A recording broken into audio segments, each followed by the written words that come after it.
Gemini, so let's go ahead and get into your extended reading. Okay, for the present energy in this crossing energy, I'm going to pull a card to clarify what's going on. And we've got the Sun card.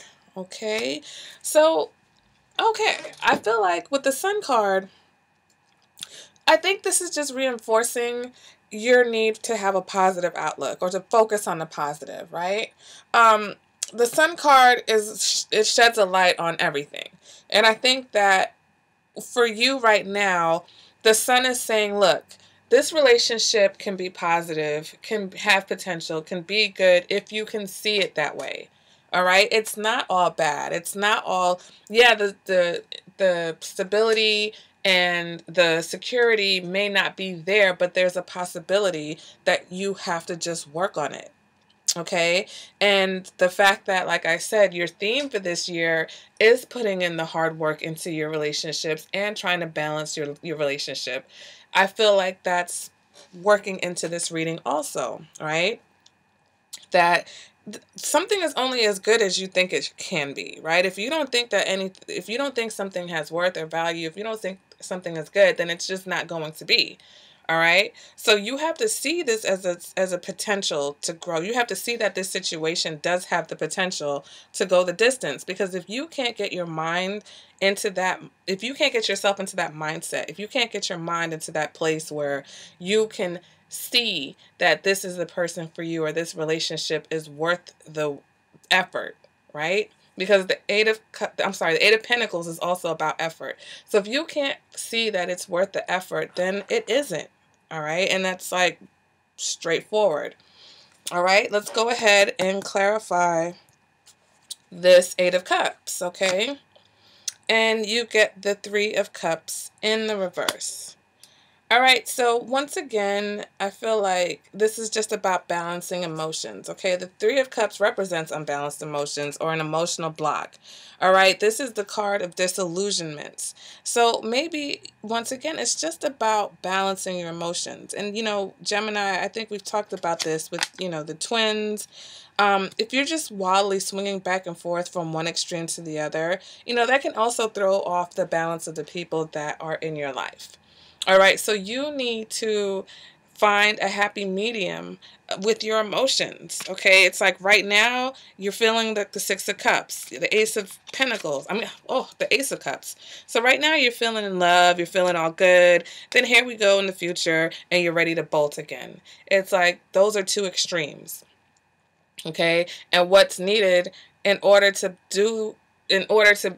bring those two extremes together is some balance, right? You've got to balance out your internal scales emotionally, all right? Because you're all over the place. One minute you're worrying, one minute you're feeling like you're in love, the next minute you're back to contemplating the situation, you're not sure.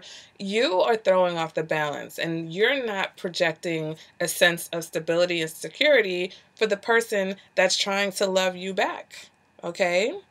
Now, let's go ahead and let's move on to the external factor. Okay, so we have the Hierophant in the reverse. All right, so this is, definitely showing that there's a lot of karmic relationship going on. There's some karma involved.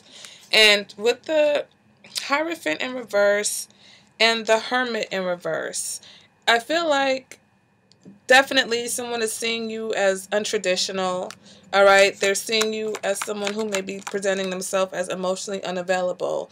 This person might also be tired of going through these ups and downs with you, all right? So, we cannot forget love is just what brings people together. Love can bring people together, but love doesn't necessarily keep people together. There are other factors. And if this person is also looking for tradition and stability, and they're not seeing that from you, right, because you're always unbalanced and throwing them off, then that may cause them to get tired of playing this back and forth game with you. Nobody, just because, sometimes we expect this unconditional love from our partners, this unconditional love from our mates, our spouses, and that's not something that you can just expect just because the person loves you. You cannot expect that a person is going to love you unconditionally and just continue to put up with your lack of consistency or your lack of stability. All right. Unconditional love, you may expect that from a parent. Yeah. Okay. I can see you expecting that from your mom, but you can't necessarily expect that from a person just because they said they love you, because guess what? Unconditional love should go both ways, shouldn't it? I mean, that's my opinion. All right. If you don't agree with me, then you feel free to do so. But to me, if you are not expressing love, if you are being ambivalent about your feelings or expressing your feelings or emotions, if you're swinging back and forth, right? How do you expect that the other person is supposed to be steady and loving you no matter what, when you're presenting to them sometimes that you don't even want their love or you don't feel love?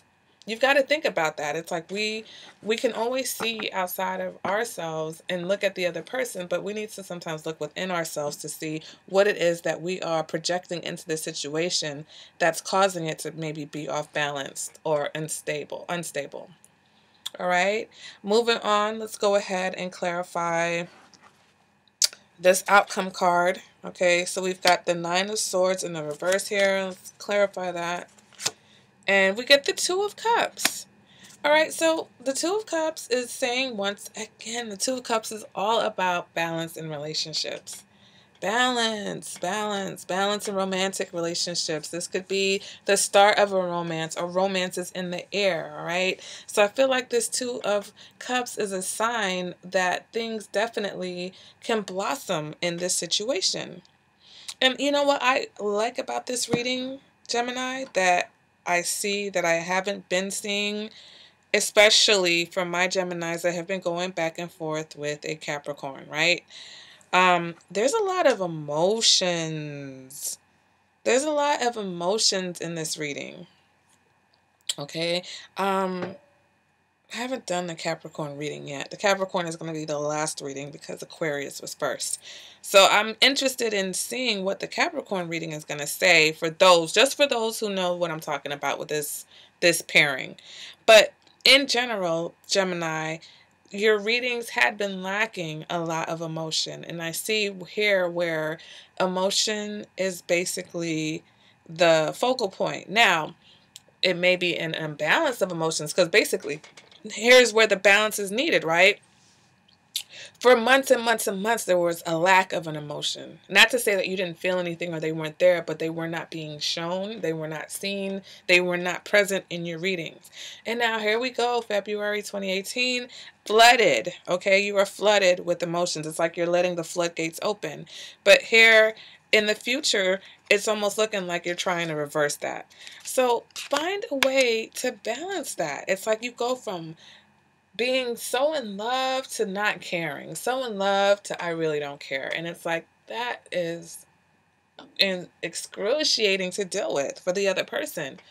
And only, like I said, it would have to be a Capricorn or a Taurus or a Virgo, okay? Because those are these two signs here. Right? They're totally upside down.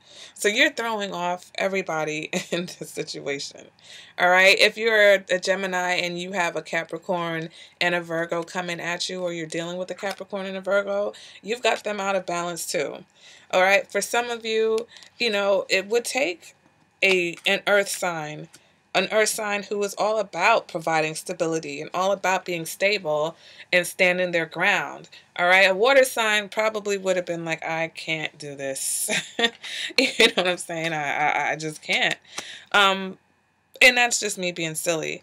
But here, possibly you could have been dealing with a Leo in the past. Some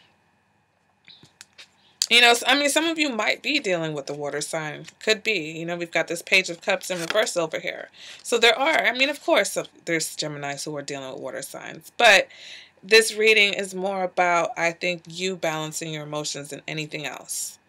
All right, Gemini, it's balancing your emotions, and it's also creating a more positive perspective on your love life. All right. And that's your challenge. That's your advice. And that's your challenge for this whole entire year of 2018.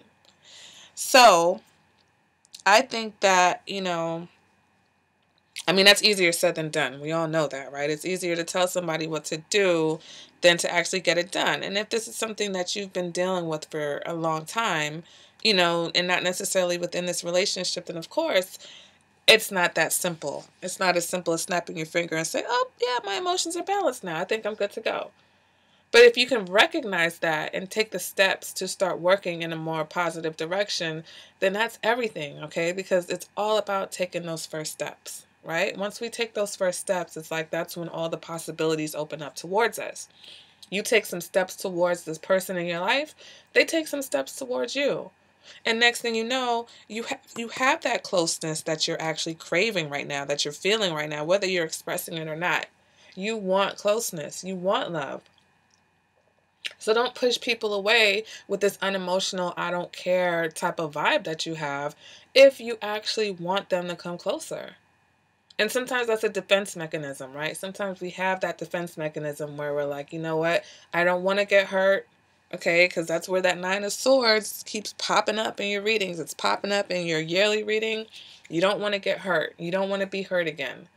You don't want to get hurt. And it's like you don't want to let people close to you or let them close enough where they can affect you or hurt you, but you're yearning for that kind of connection. And you don't just want something physical. You want an emotional connection.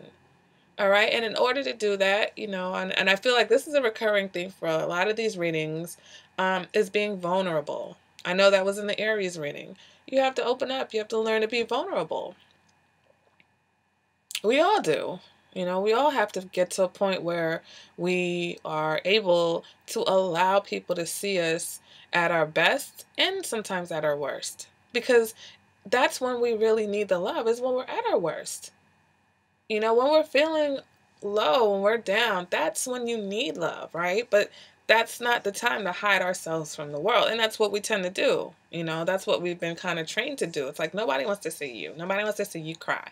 Well, you know what? Sometimes you need to let people see you hurt. Let them see you cry. If it's someone that you know you want to move forward with in a steady, stable, committed relationship, why not? Why would you be afraid to show that person who you are? I always say that I don't understand how we can, you know, take off our clothes and get naked with a person. We marry them, we sleep with them every night, but we don't want to tell them our deepest fears. We don't want to share the worries, the things that are, you know, affecting us, bothering us, what we really feel inside. How? How is it that you're more able to take off your clothes and let somebody see you fully naked, but emotionally you keep your clothes on all the time? Right? So that's that, Gemini. I hope you enjoyed this reading. I think I'm going to make this extended reading available. Yeah, I think so.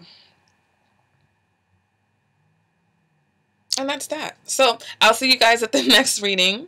All right. Enjoy your Februaries. Enjoy your Valentine's Day, Gemini. Come on, open up. All right. Get romantic for Valentine's Day. All right. See you guys. Bye.